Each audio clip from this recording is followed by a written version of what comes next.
The Friends of the National Braille Press is a valued part of the NBP family, supporting our work for Braille and tactile literacy.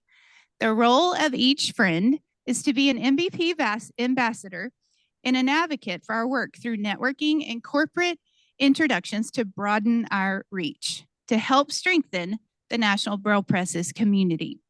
Trustees that cycle off of our board automatically become members of the National Braille Press, Friends of the National Braille Press. So Kate and Cliff will be added to this roster. We also want to welcome 4 new Friends of NBP, and they are Erica Bowden.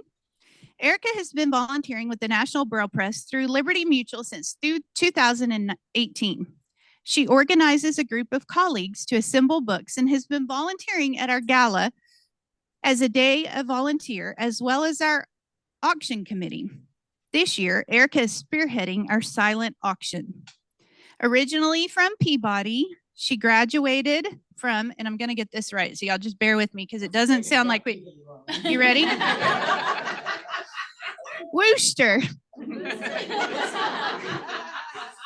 Polytechnic Institute with a BA in Applied Science and has 2 certifications for casualty actuarial. Our next is Robin Jordan. Robin is a human resource business partner at ADP from West Orange, New Jersey. She's passionate about running and helping others. She raises funds for causes supporting visually impaired individuals, including her blind daughter. Sanaya is her blind daughter, who is her determination has led, including her blind daughter, Sanaya. Jordan's determination has led her to run marathons in 50 states and aim for the Abbott World Marathon Majors and marathon on every continent. She was also on Team NBP this year, making the Boston Marathon her 67th marathon. That's amazing. Our next is Mark Lawley. After 9/11, Mark enlisted in the Army in 2002 while still in high school. He completed boot camp, trained as a Black Hawk helicopter mechanic, and served in Iraq from 2005 to 2006. On November 8th, 2007, his aircraft malfunctioned, resulting in 6 fatalities, leaving him with severe injuries. Despite a grim prognosis, after 22 months of rehab, he became independent using a wheelchair. Now, he and his wife, Margot, are parents of twin daughters, one of whom is blind and an NBP Braille reader. 2 months ago, Mark completed the Boston Marathon, raising $82,000 along with his NBP teammates. Next is Karen Lavier Sanchez. Karen has been a longtime advocate for the individuals with disabilities.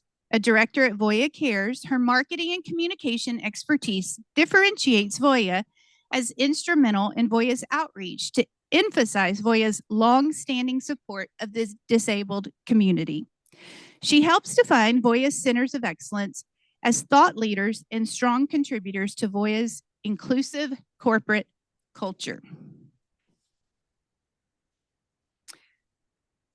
Next up is Touch of Genius. 17 years ago, the National Braille Press created the Touch of Genius Prize, which is an award which is awarded annually for an innovative idea or project that supports Braille and tactile literacy.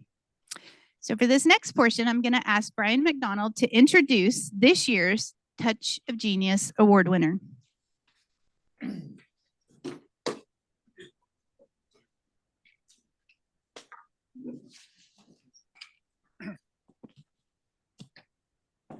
Hello, everybody. Good evening. I want to give you a quick intro to the Touch of Genius Prize. 17 years ago, the Touch of Genius Prize was created thanks to a grant from the Gibney Family Foundation. I'm very excited that over the years, it's evolved to a global prize, attracting innovators in the fields of education, technology, engineering, tactile graphics, and literacy, of course, Braille literacy. Applicants have submitted projects for developing hardware devices, tactile graphics instruments, and software apps for Braille and tactile learning. It is the only prize to foster and reward innovation in the area of Braille and tactile literacy for the blind and deafblind communities. We're very grateful also to Susan Olivo and the Lavelle Fund that has promised and given us a multi-year grant to help with the prize. They've been great for the last couple of years in doing this, and we still are excited for the future with them. I also want to thank our incredible team of the adjudication committee that some of them have been on this committee for the full 17 years. And we don't pay them, they're volunteers. Janet Alvaxaka, who is on our board, is one of them present today. And she's been an amazing asset, and she's a TVI as well, and one of the best TVIs in the country. How's that? But thank you, Janet, and everyone, though. Honestly, it's a very, very close group that enjoys being together for a few days. And we fight, we squabble, but we always come up with a good answer at the end as to who we should pick. But now I do want to say that I'm excited to introduce our winner this year, Steve Landau. I've known for many, many years. We've been at conferences such as CSUN and other places together and seen each other whenever we travel. But Steve is unique in that he is also the first recipient to ever win our prize back in 2007. So he'll talk more about that. I don't want to take away all his thunder, but he and Karen Gorgie were the first winners of this prize back then. Steve's product this year supports literacy, of course, which is tactile literacy specifically, which is critical for blind students, especially in the area of STEM activities. I'll let him talk about his new T3 hardware and design, and congratulations, Steve. Thank you. When we're done,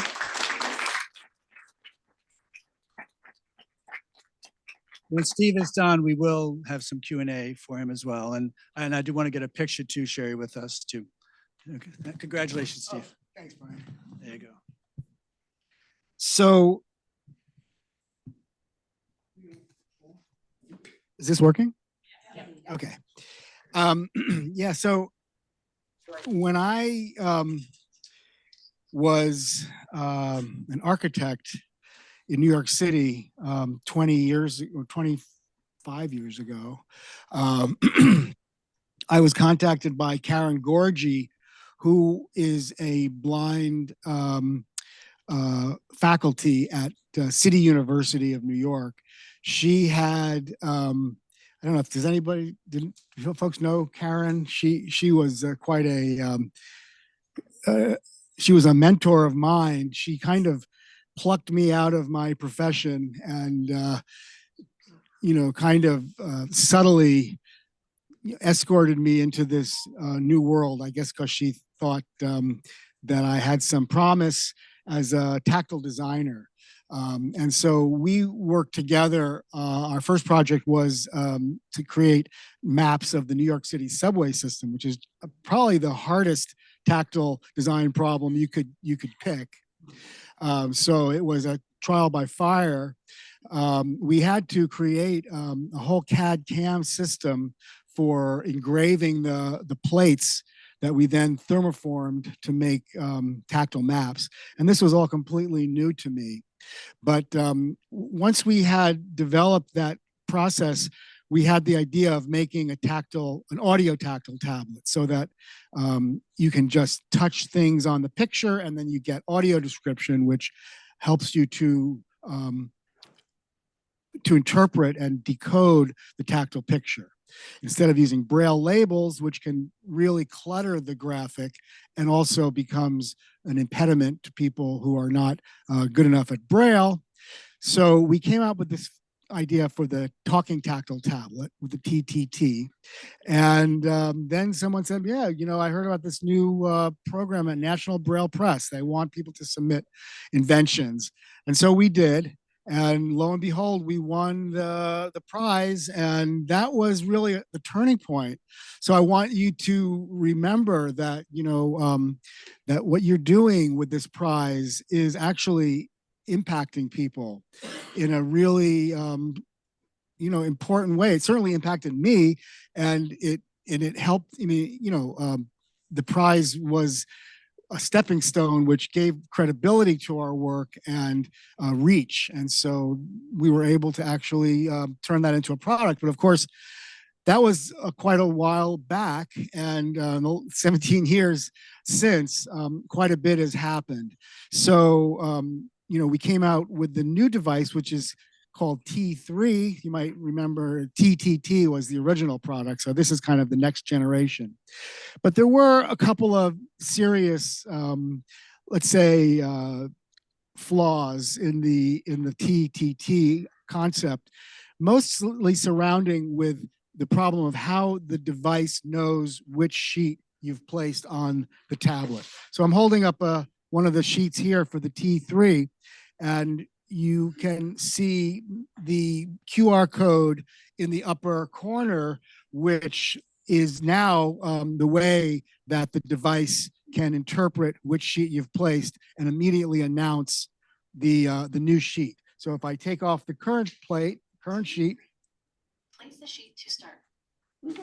so it recognized that the sheet had been removed. The way it did that, by the way, is that there's a mirror underneath this metal hood, which is attached to the side of a 21.5-inch Android tablet.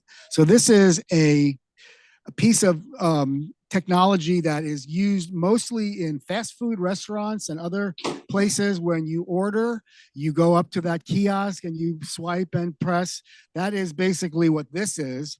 So our philosophy is, let's not make a product that requires a lot of sophisticated engineering. Let's use an off-the-shelf product that's made in the millions and sold for another purpose. But all we needed to do was to modify that a little bit. And now we have a new Android tablet that's a self-standing device. The TTT had to plug into a Windows computer, so it was much less portable. With this system, you can pick it up and go from one class to another, and that's what all the itinerant teachers do. So we wanted to make it portable. We wanted to make it so that the sheet would immediately be recognized as soon as you put it down by that mirror system. And so if I place a new sheet on there, Uploading sheet content. Please wait. T3 games, sheet 13. This sheet contains sharks. There are 15 questions on this sheet, worth a total of 15 points. Explore the graphic with both hands. Press on any part of the shark with one finger to hear its description. so Press to the right when you are ready to play the game. this is part of the T3 Games curriculum that we actually won the prize for this year. So this is a tactile graphics literacy program that introduces simple concepts and then builds on those to the point where you can actually read tactile graphics just with your hands and fingers. So we start with a very simple design. The sheet to start. This one is just a bunch of circles and triangles. Downloading sheet content. Please wait. T3 games, sheet 2, 4x4 grid fills. Okay, so this is just teaching us. Empty, solid, and textured shapes. There are 15 questions on this sheet, worth a total of 40 points. Explore the graphic with both hands. Press on any shape with one finger to hear its name. Swipe to the right when you are ready to play the game. Okay, so here we're just learning, this is the second lesson. And all we're doing is learning about these rudiments of tactile graphics. We have circles, triangles, squares, and some of them are filled in, some of them have a texture, and some of them are empty. So it's going to ask me some questions. So what I'm going to try to do is close my eyes. Question 1. Find the textured circle near the upper left corner and press it with one finger. So the way this works, it doesn't speak when you're just touching it exploratorily with your fingers and you're moving around. You don't want it to interrupt you, but what I'm trying to do now is find that circle in the upper corner, the textured circle. And when I do find it, I just dwell there for 1 second. Correct. Question 2. Now, find another textured circle in the top row. Okay, so now I'm learning how to match something. So I've got the original one, and now I'm moving my hands across. I see another circle, but it's empty. And I see another thing that's filled, but it's a square. And then finally, I see the one that I'm supposed to pick. You got it. Question 3. Please find the solid square at the beginning of the second row. So it goes on like that until you finish, and you can get your score. So it's like a game. And then, you go on to the next one. So now we take this one off. So now we're gonna see about the sharks. Now we all of a sudden know. Downloading sheet content. Please wait. T3 games, sheet 13. This sheet contains sharks. There are 15 questions on this sheet, worth a total of 15 points. Assist you. No, it's okay. Photograph is Oh, you wanna look? Yeah. Press on any part of the shark with one finger to hear its description. Okay, so in this lesson, When you are ready to play the game. we're starting to introduce some new concepts. So all 5 of the pictures of sharks have common features. They all have an eye on the left side. They all have gill slits. They all have fins. They all have a mouth, but they all look very different. So this is, and they're all different sizes. So this is teaching people that things can, have categories, or they can have commonality without looking similar. And that's a concept that's pretty hard to get right away. So we can start by just listening to the questions. Question 1. First, can you find the largest shark on the sheet? Press and hold on it with one finger. So if I press the wrong one. Not quite. This tiger shark is not the largest. Try again. So it gives Question me another 1. chance. First, can you find the largest shark on the sheet? So I found it. Press. Yes, this great white shark is much bigger than the others. Question 2. Sharks have distinctive fins on their backs. Can you find the big fin on the great white shark's back and press it? So it just goes on like that until you finish this whole sheet. You get your score, you move on to the next thing. There's 40 of these puzzles all together. Can you find its face and press on it? Of course, it has the all-important shut up feature. And it's talking too much, you just press off the sheet for a second and it just instantly stops speaking. We didn't know that when we were testing it. There's a lot of things like that. We don't like to give people a lot of instructions that they're not going to read. So, Hey. sometimes, you sort of figure things out by trial and error. But the idea of this was to make it dead simple so that, you weren't struggling with technology.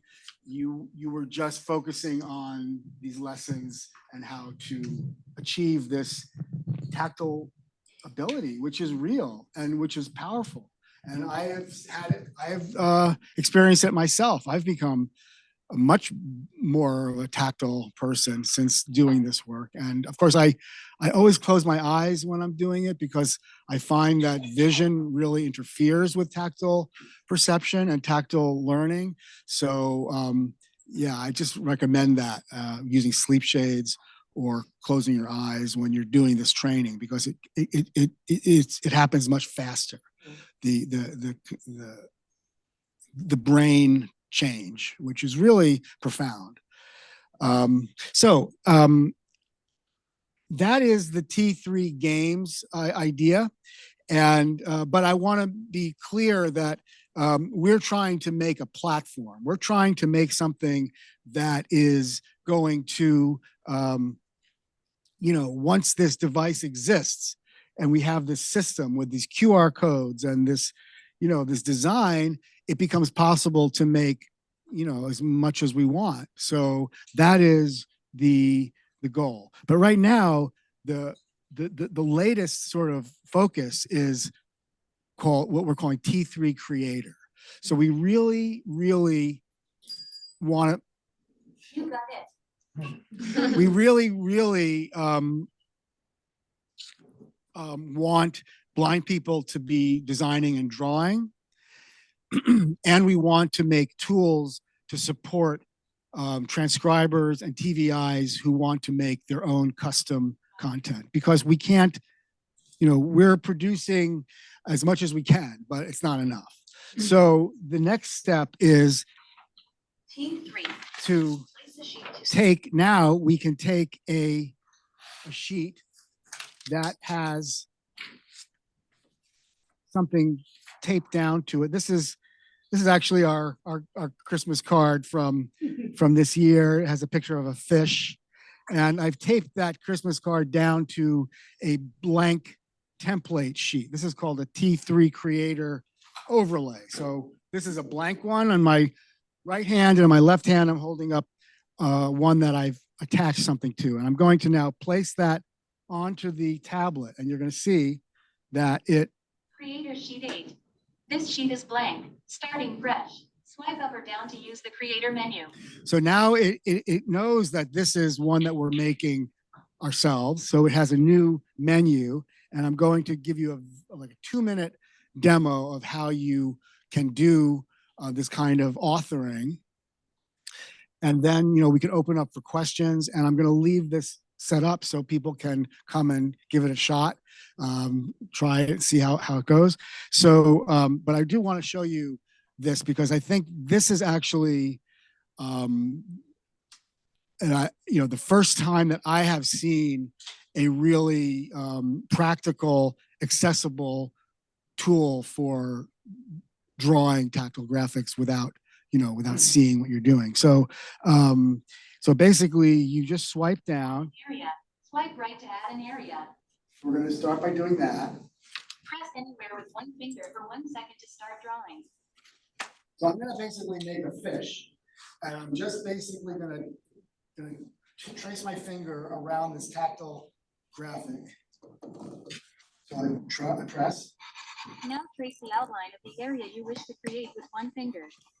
Drawing will be paused if you touch with multiple fingers. Remove your finger when you are finished drawing. I'm just tracing with my finger. Are you finished drawing? Tap once to close and create the area. Tap twice to keep drawing, or tap 3 times to cancel drawing. Area complete. Swipe right to record an audio label, or swipe left to type a text label. So I'm going to record it, but I didn't bring the external mic, so it doesn't sound very good because it's using the internal one. Speak after the sound. Swipe right to stop. Fish.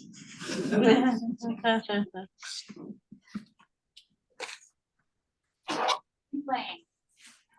Oh, yeah. Sorry about that. So basically, you do that, and it actually works better if you have a keyboard because you can just type in, and then it. Tap 3 times.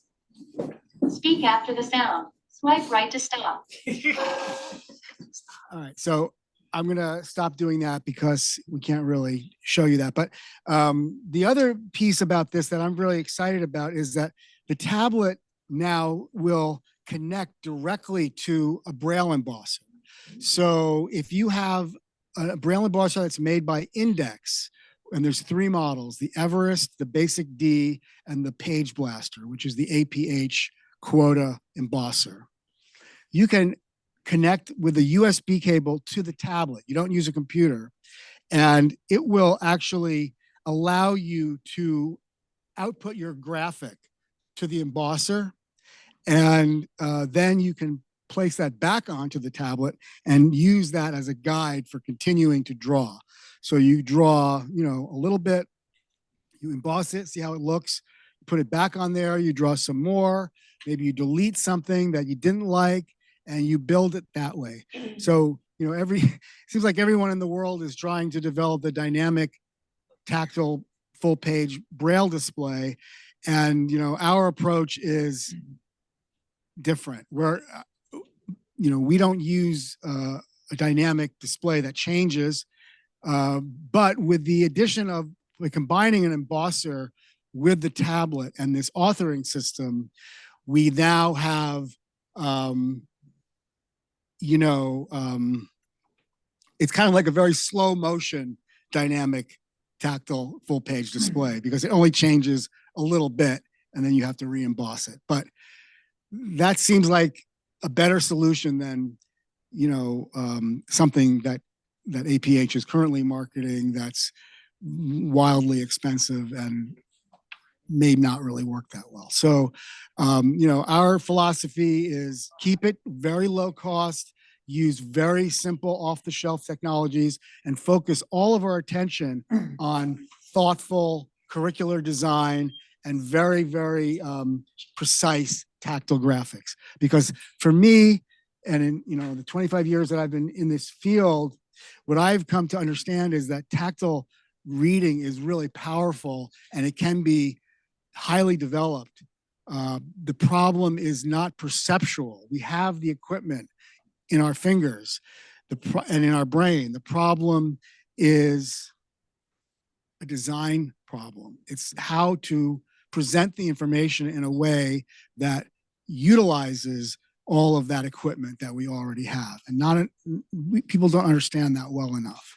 But I think it's changing, and I think that we are kind of on the tip of a kind of a golden age of tactile graphics, because there's a lot of other things going on in the field that I haven't touched on, but are related. And I think Brian can talk, knows what I mean when I say that, that the technology of tactile graphic production has taken a big leap forward with the development of these new UV flatbed printers. And National Braille Press and I and my company, we both bought the same printer, and it's just amazing the precision and the durability and the use of visual graphics and tactile graphics together that make something really universal. It's a very powerful new technology that I think we're just starting to experiment with.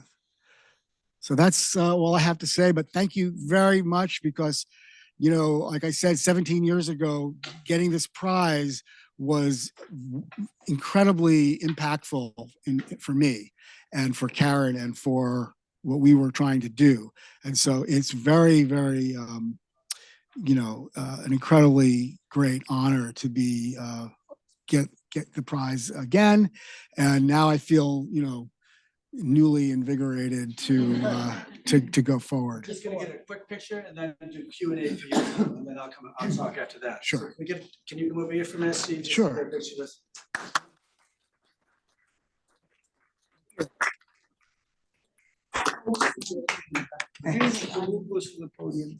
Oh, this, yeah, all right. Is that right? Really.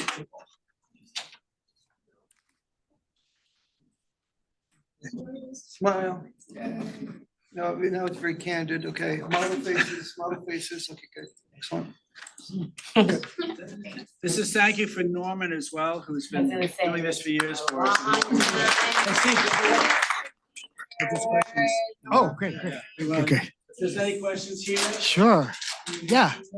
I'm fascinated by it as a platform, and I can see this having potential for things that, whether someone is sighted or not sighted, but being able to use their tactile things. And you might think medically of even like a surgeon, or how to train people to do things who are dependent on their tactile abilities to do things for themselves that might be sort of like we've watched tech come into medicine, and you can get your own, put your thumbs down and you'll have your EKG in 20 seconds. Yeah.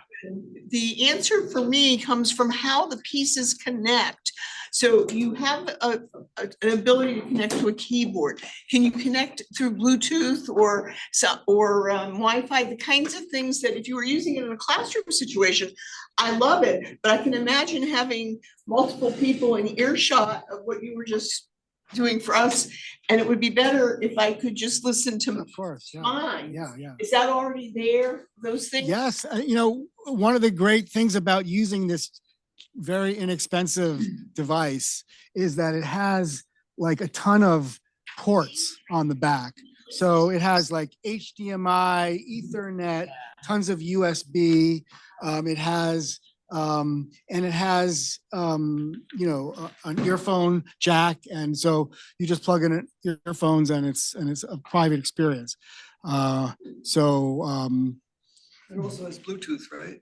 It does have Bluetooth, but I have to say, I am really disillusioned with Bluetooth, and I'm really don't use it anymore with our products, because I feel that it just adds a layer of troubleshooting that's just not worth it. And I tried we tried so hard to get the embosser to connect to the tablet by Bluetooth, and Index says, oh, absolutely it works. It doesn't work. Don't believe them. But phone conduction is actually a powerful thing for some people who have multiple limitations, because there are people who will have hearing issues as well as sight Sure, issues. yeah. So the idea that they're more sensitive in their tactile realm from having those combinations, but they also then to be able to use the things that would help them. What I'm wearing right now is a bone conduction headset. So it actually provides better hearing than what Yeah. I hear, because it bypasses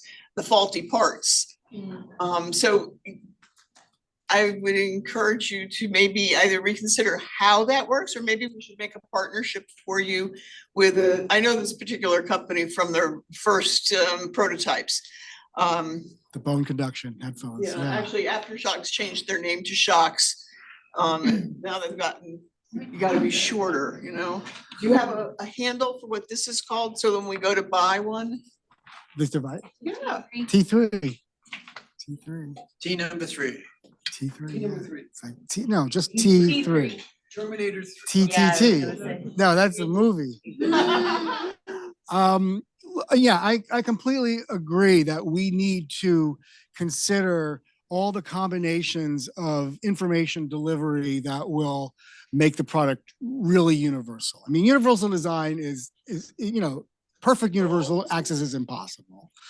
There's always going to be some people, but one thing that we're looking at now is connecting a refreshable Braille, one-line Braille display to this. So everything that's being spoken is also being echoed to the Braille display. That's an obvious, way to use existing technology. But again, I just don't want to connect. I just like the fact that I can connect everything by a wire, and I think it's just the way I decided to do it, because I just got fed up with Bluetooth failing all the time, and my users, one of the problems is that this is Android. It's not an iOS device, because iOS devices are not customizable in this way. You can't, there's no iPad that comes in this size. So it uses Android, and so it has to use TalkBack, which is the Android version of VoiceOver, and it's not very good. But we're struggling with that all the time. So with this system, you can basically exit. Swipe right to exit T3 with TalkBack. Swipe left to exit T3 without TalkBack. So you have to be able to exit T3 with TalkBack on, and then you can do things like connect to Wi-Fi, do other things on the tablet that you might want to do. So that was a definite struggle, is to make the product has to be completely accessible. It's just a must. And so we're working on that, and making it a situation where you take it out of the box and you know what to do, and there's no struggle. Your design is also elegant. There's something very elegant about how you did the mirror and the handle, and you can actually see it going from one classroom to another, both safely and kind of chic. I can't take credit for the mirror.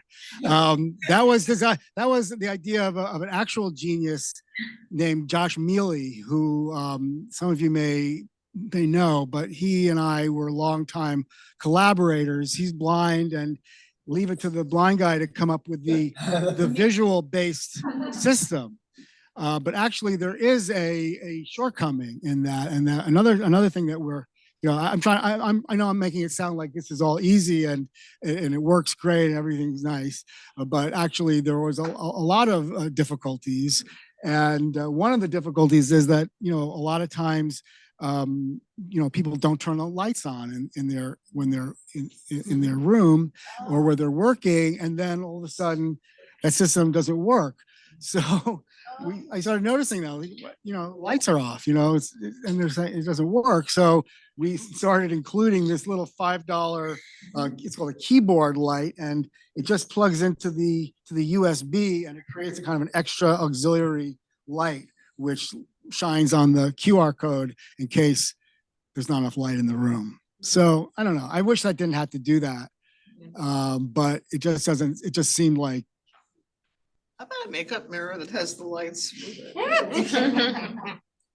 yeah, it could be a makeup mirror, maybe dual purpose. You talk about multiple fingers too. Yeah. So basically, that was actually another really important issue, which was how to develop a gestural vocabulary that is easy to learn and gives you total control.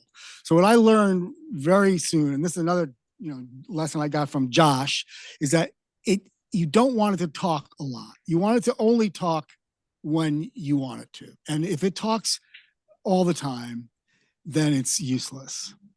So that's why we developed this idea that since it's a 10-finger touchscreen, it's the same as your phone, basically just bigger. But just like your phone, it knows it can measure 10 different points of contact. So that means that we can, like the TTT, the original one was a pressure-based touchscreen. So it only could register one point of contact at a time. With this, you get a lot more richness in terms of the gestural, signal or vocabulary. I can't think of another word for it, but so with this, we found out that we can, as long as you're touching with more than one finger, and if you're moving, which is the best way to look at a tactile graphic, then it won't do anything. It completely ignores what you're doing. It's only when you stop and dwell for 1 second on one thing. You have to base. So it's different than the iPhone is a tapping gesture, but that's because it doesn't matter where you tap on the screen. But with this, it does. So tapping becomes problematic because tapping is by nature a disorienting gesture because you've released. You no longer have contact during the tap. So it's easy to sort of shift laterally, and now you're no longer on top of, the city dot that you're trying to explore. So, so when you do it our way, it takes like a minute to learn because it feels foreign, especially if you're used to using iPhones, which most blind people are using.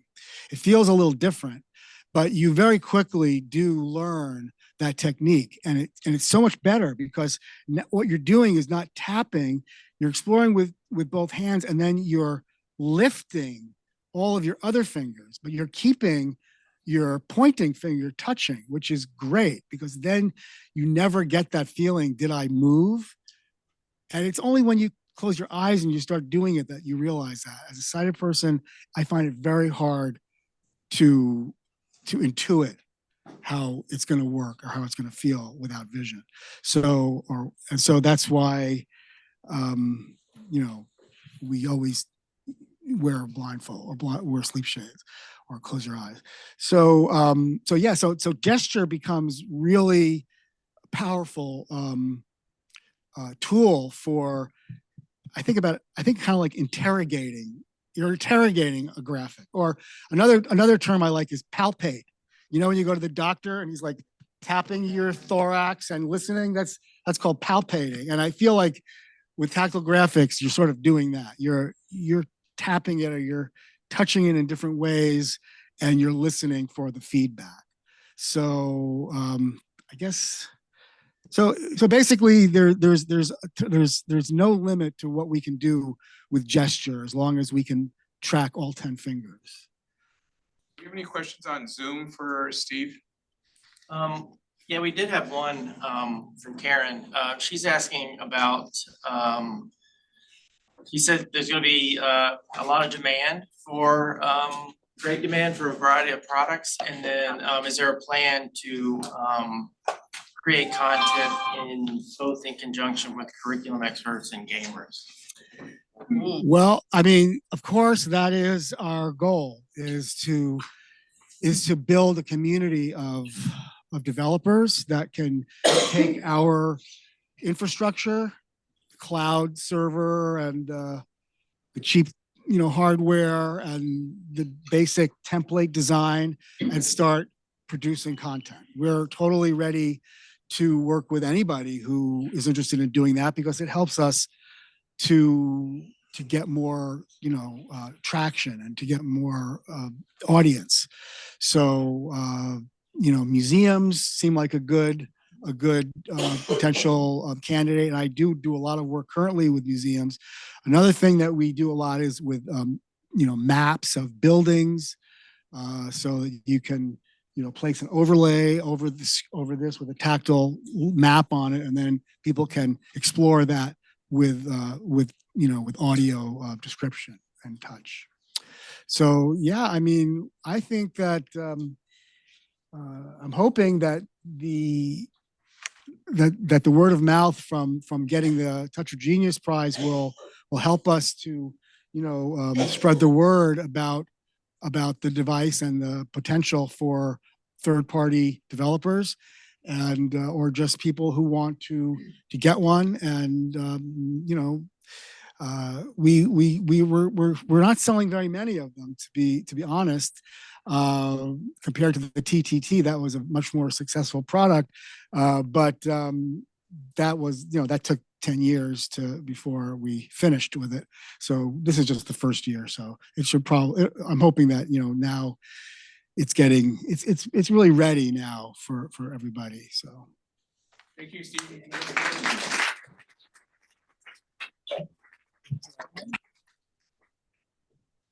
Thank you again. I can tell you that it sounds simple, but there's so much detail in all the things that he created over the years. The UI, everything about it. And what I like about it, as he was just describing, is, and Janet would know for sure, but blind people, when they want to feel a graphic, they don't just put a finger out. They want to feel it and get a perspective on it. And I think this device clearly has that ability to do that, which makes a huge difference. So we're very impressed. Congratulations. And we think you're impatient. You just had it out. I think you'll do fine in the longer run here. And thank you again. So I'm just going to give a quick update on the state of National Braille Press, basically talking about our last year and what we're currently working on as well. So in 2023, we took a number of strategic steps to position National Braille Press for continued growth. Many of the new actions overlapped, and it was challenging, a bit like swimming upstream. But we restructured our organization, first of all, and what we did was separate production and sales. So the sales would have the opportunity to be more flexible, have more autonomy, and to develop what we also do, which is business-to-business work for sales markets, including on-demand opportunities that we've never done in over 2 decades. And there's a market for it that we just hadn't had the capacity or ability to do that. We replaced aging equipment and invested in different embosser machinery. Steve mentioned the Everest embosser. We actually got one of those as well from Index Braille in Sweden. And we also wanted, using this new technology, we can do a few things. One, we can use Braille projects and do different jobs simultaneously without fighting over equipment and machinery. But it also gives us redundancy when something might go down and we're not stuck as we are sometimes in the past. The other thing that some of you might recall, I know some of you recall, the acronym PED, plate embossing devices. So there were machines that we had from 1982 that finally went end of life. And so we invested in 2 of those from Germany that are much more high tech than the original ones. And they give us the ability to do plate embossing in different angles and directions. They even do some graphics. And it gives us the ability to not only have more redundancy in other types of work, but it also gives us the ability to do jobs that we specialize in, that like creating award plaques and recognition plaques on metal, like on brass and stuff. So instead of hand typing those on an old 80-year-old stereotype machine by hand, our transcribers can do this in 2 minutes on this new machine. So there's a lot of advantages and again, new technology that makes a big difference in the world. We also invested in our most important asset, which is human capital. We have hired more people over the last year, primarily in production in the finishing areas, These are the generalists that are really critical we want them to learn all of our equipment, how to operate all of our machinery. And it does, again, redundancy, more efficiency, more output, and more sanity for our staff. Because when they're doing in the middle of, let's say, test season and making 100,000 tactile graphics on the same machine 8 hours a day, we want them to all have the same skill set so they can rotate off to another area and do something else. And it also helps for our QC, quality control, if they're like comatose and not looking anymore at what they're doing. So that's off the record. We don't have any trouble with QC. but it is an important area that we want to make sure that, you know, continues on for our staff's, you know, well-being and health, because it is a long process to do in certain times of the year. During this past year, also with new managers, we hired new managers in sales and in production areas, and salespeople and coordinators. We also bit the bullet and really started implementing a new ERP, which was challenging to say the least. It's still been a work in progress to integrate all of our aspects of our organization with sales and pipeline information and inventory and customer correspondence and financial reporting under one integrated, transparent, and accessible platform. It's taken an enormous amount of work this past year. My CFO, Karen Lewis, has put hundreds of hours in helping to transform it the way we want, but also in training our staff. And now not just senior management, but the coordinators are now getting to that point where we can actually approve jobs and close jobs and get everything going again. But during this whole year, we've had to run our old system to have the integrity that we needed to make sure we were okay. So it's been very challenging, but I'm happy to say over the last couple of weeks, we've made a lot of progress and people have learned more, and we're getting to the point where I think it'll be a great tool in the future. But there's a lot going on. A lot of it was kind of boring from the big picture maybe last year, but it was really critical for us to be in the right position to really grow. And I feel it. One other piece of equipment that Steve mentioned was this UV ink printer. We both did buy the same machine. I've been looking at them for 7 years. I mean, and I won't mention all the different brands, but I've flown to Miami, Connecticut, all the places, checking out different types of machines. And I called Steve because I knew he had an old one, and Steve didn't even talk about the beautiful other work he does with maps for colleges and universities and museums. Extremely excellent tactile graphics. And I asked him about, you know, UV ink printing, and he said, yeah, I just bought one. And it's the same one I was flying to Arizona to look at that same week.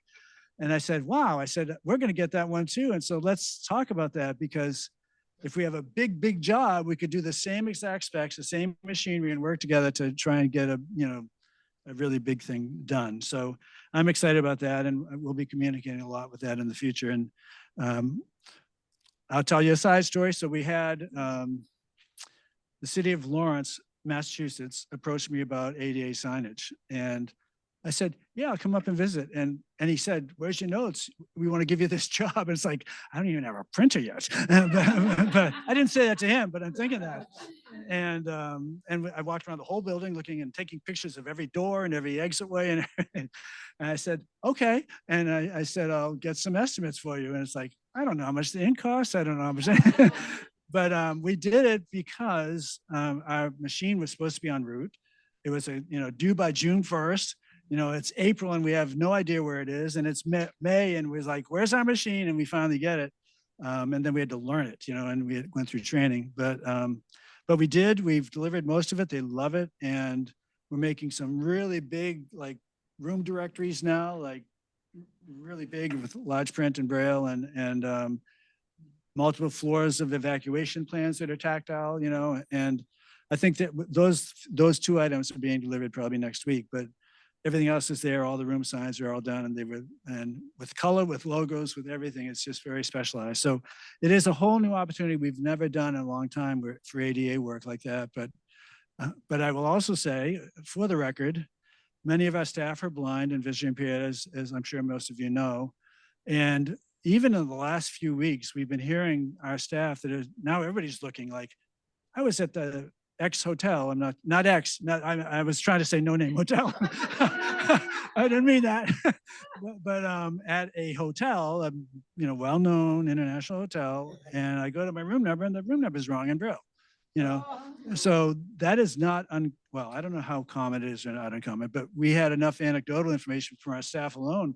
And Janet said it as well. She said, we've seen boys and girls rooms reversed, you know, and we've seen Braille upside down. We've seen all dots missing. Joe Q was just saying recently, he saw where it was missing a Dot 3 in the, for letter number 4. yeah. So again, numbers were wrong. So what I do believe, and I mean this with all sincerity and with some pride, we're really known as Braille experts for quality control. We do tests, we do textbooks, we all these kinds of things. And we can proudly say, we'll get the Braille right. You know, we'll do your signage, we'll do your projects, you know, and all that. So it's a lot of fun like that too.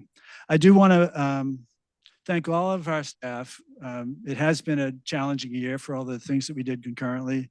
They're resilient, they're dedicated to our mission, and they've been remarkable. And same with our trustees, all of them. There's some here today and some remote, but they've been very supportive of me. I've put them through the ringers with lots of equipment purchases last year, but it's very important for our future and for versatility and all that. So thank you all for that. I did want to say a few things about coming up too. So last year at this meeting, I mentioned about we were in the middle of a 2-year program to provide what we call Braille ignition kits for teachers of the visually impaired, and we were shipping another like 1,400 right after this meeting last time. We finished the program. We've got back a lot of great data from TVIs and O&M and different people that use them and teachers, and we're compiling that now. It was all very, very positive.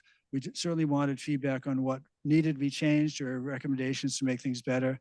And we are going to look for more funding to provide this again for free to teachers in the future. So that's just something that we're eyeing for the longer run once we kind of finalize what the next version would be like. So the other thing I want to mention is Brian Broaddus is our new director of production. He is doing a great job with his team, these new finishing people and support people. I really give credit to the people that learned the UV ink machine under their gun, because we had a deadline to achieve, and they've done a really wonderful job. But in closing, I just want to thank everyone here, everyone listening remotely. You know, our organization does not get any federal or state funding or grants. You know, we rely on individual giving, private foundations and corporations, and it makes a significant difference when we get that kind of support. For us to do all the work we do in Braille literacy and tactile literacy and resources for our community to make things, if not free, affordable, you know, for the blind consumers. So, and for those remote or in this room, if anyone in the next few months or the year ahead is coming to Boston, we invite you to reach out ahead of time. We do tours to the public individually as well as groups or schools. And I think it's really amazing to see not only all the steps and the accuracy we do to making good quality Braille, but the machinery and the interesting components to it are really neat to see too. So if anyone is in the city, please reach out to us and let us know. But thank you all for coming tonight. Thank you, Steve, again, and congratulations. And thank you everyone for your participation. So do you want to wrap it up? Joe, oh, I'm sorry, we're not done. Oh my God. I need to look at a script once in a while. And I want to introduce Joe Quintanilla. I have our VP of Development, because we have a really important couple pieces left to do. Sorry, Joe. There you go. We can erase all that later. Hi, everyone. Thank you for being here. So we, most of you I think know, we do 2 volunteer projects a month usually. We have corporate groups, community groups come in. We also have individuals that come in and volunteer, students from Northeastern, some of them who are here today working on registration. So we are a sought after place to volunteer. We have to be booked out sometimes 4 or 5 months in advance. We're even getting inquiries about next summer. So it is a very popular place to volunteer. We do our best to get some new groups in, new individuals in. There's only a handful that will call back every year. Some, you know, they have to prove themselves to be organized, really do a great job. We don't want to make production do more work because they make a lot of mistakes. But it's also very rare that we'll do multiple volunteer projects with the same organization in the same year, let alone take it off site. So the first award that I'm going to present today is to our volunteer group award, and that is to Columbia Threadneedle Investments. Over the last 3 years, they've had over 120 different individuals volunteer at 5 different projects, assembling over 1,000 books. And I'm going to give a salute to Deborah Kane, who's here, who, when she was at Columbia Threadneedle, helped pave this path for these volunteer projects. And not only have they done a really good job, but a lot of them, not that we require this, but a lot of them also personally support the organization with financial contributions, starting with their CEO, Ted Truscott. So here to accept the award, and I'll ask her to come up, is Kristen Weiser from Columbia Threadneedle Investments, who is leading their efforts as well now with their events. And we look forward to every time they reach out to us. One of the things that made it really special about having them volunteer with us is not only do they want to fill time for their staff, which is important, but they really want to expose their staff to the blind community, to Braille literacy, and to the ways that they can be helpful out in the community. So for that, we give Columbia Threadneedle Investments their award. I'm going to ask Kristen to come on up. Oops, people's scripts are on my flat. Okay. Kristen, if I could have you on my left. Yeah. You have to go on the left. Oh, yeah, sorry. And congratulations to Columbia Threadneedle Investments.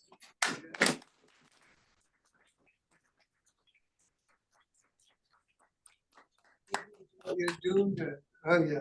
That smile. He's got that Steve Reeves haircut. Like Superman coming down. Looks good. Okay, thanks. I'm gonna ask you to say a few words, Chris. Yeah, you see it? Oh, he does that. He sits at home. He does that.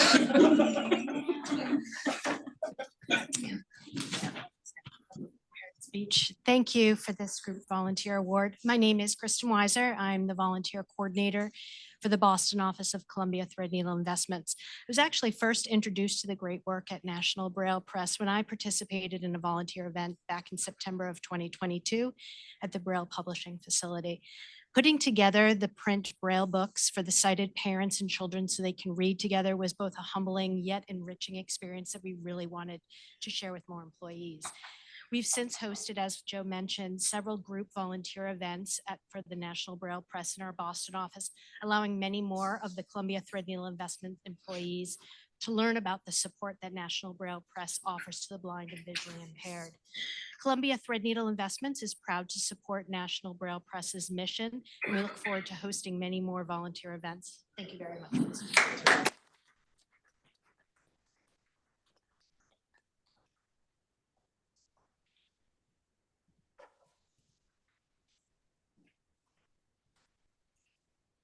Our next award is our individual volunteer award.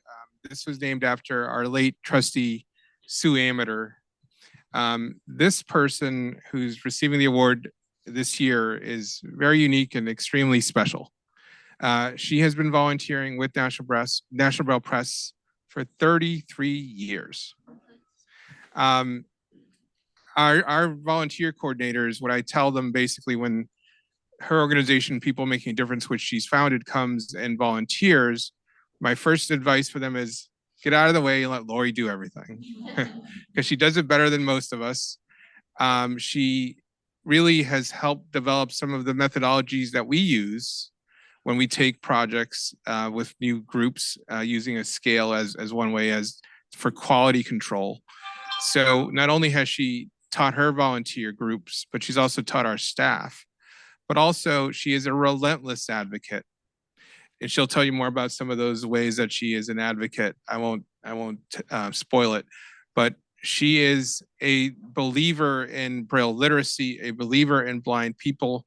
She has also been a catalyst for National Braille Press to annually now for the last 9 years to specifically look to have a title that is STEM related in our Children's Braille Book Club. And that is because she is willing to individually and through her volunteer group and program raise money for that book as well.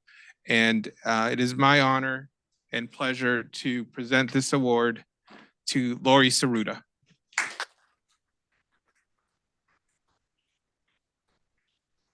Thank you, Lori.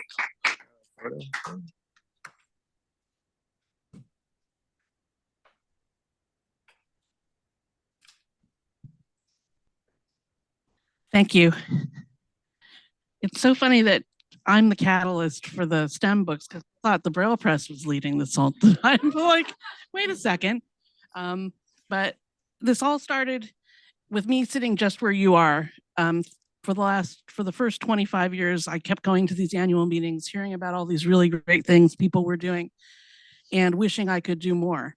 And definitely it's been a privilege to be able to help out, whether it was from speaking to Bill Reeder himself, who picked up the telephone and gave me a verbal tour of the press 33 years ago, to building relationships with Eileen Curran, who was here earlier, Sarah Rambo, Brian, Joe, Elizabeth, and collating.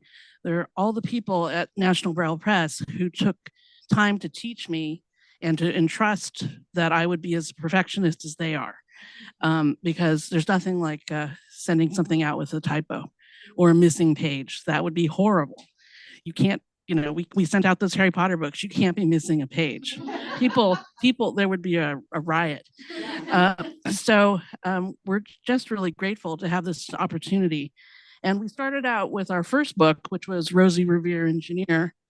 And I picked it because, and by the way, I brought it out in this weather, even though it's got the plastic embossed pages and there are these warnings, do not leave out in the heat.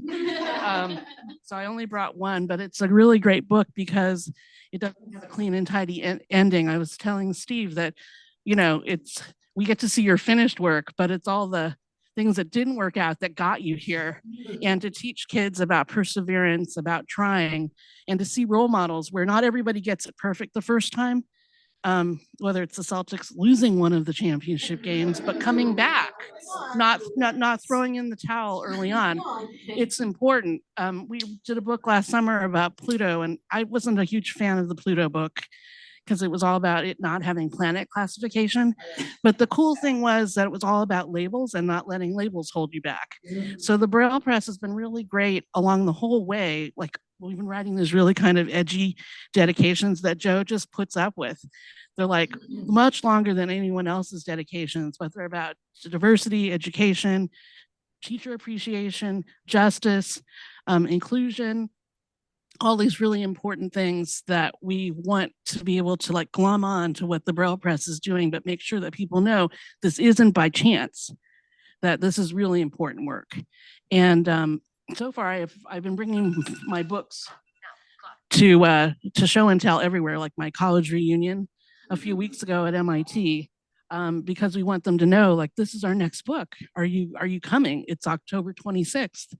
We're having someone from MIT come to give a little mini talk about Mars, because you should learn more than just the book report part in the back for first graders.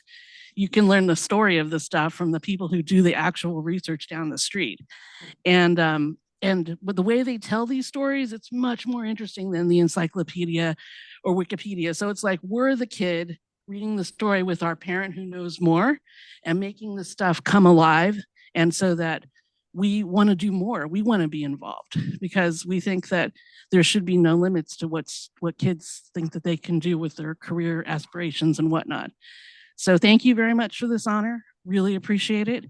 And I've gone from scraping the railings at the Braille Press to repainting the floors, to recycling the zinc, to being able to touch some of the Braille and maybe doing some things I shouldn't with the stitching machines and other things in the basement, to finally being in a position starting 7 years ago to be able to work on sponsoring the Children's Braille Book Club books.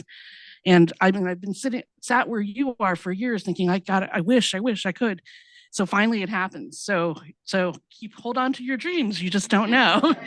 But I just really appreciate the opportunity to be part of the great work that the Braille Press does for Braille literacy.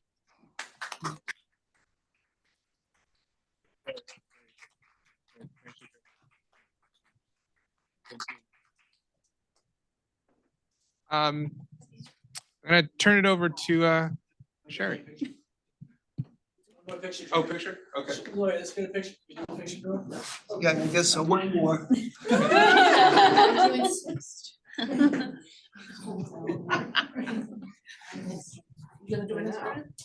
Sure. Oh, yeah. Can I go to? Yeah, this looks great. Okay. Okay. Good. Smile. I love that curly Q on Joe's forehead. Excellent, thank you. Thank you, Larry.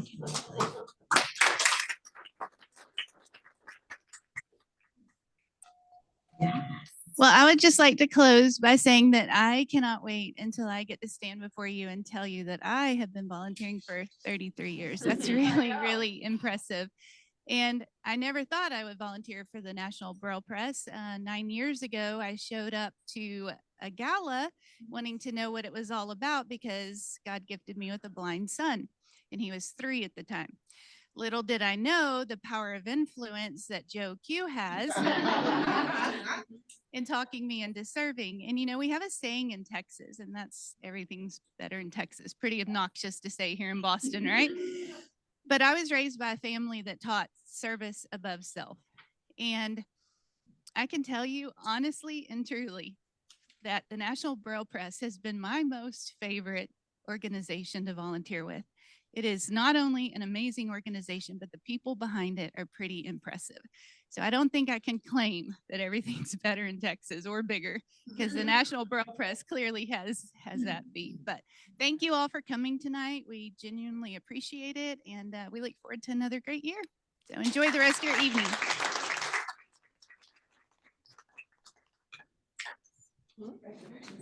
If anybody wants to try the T3, I'll leave it here. I'm totally coming. It was great. Yeah. What a good Nice time. and personal. Do what? Seeing you. You'll see you in September? Not, no, I'm really. Okay, perfect. I want to talk to the engineer for a second. I'm gonna add the beginning. I'm not gonna go to the bathroom. Sorry.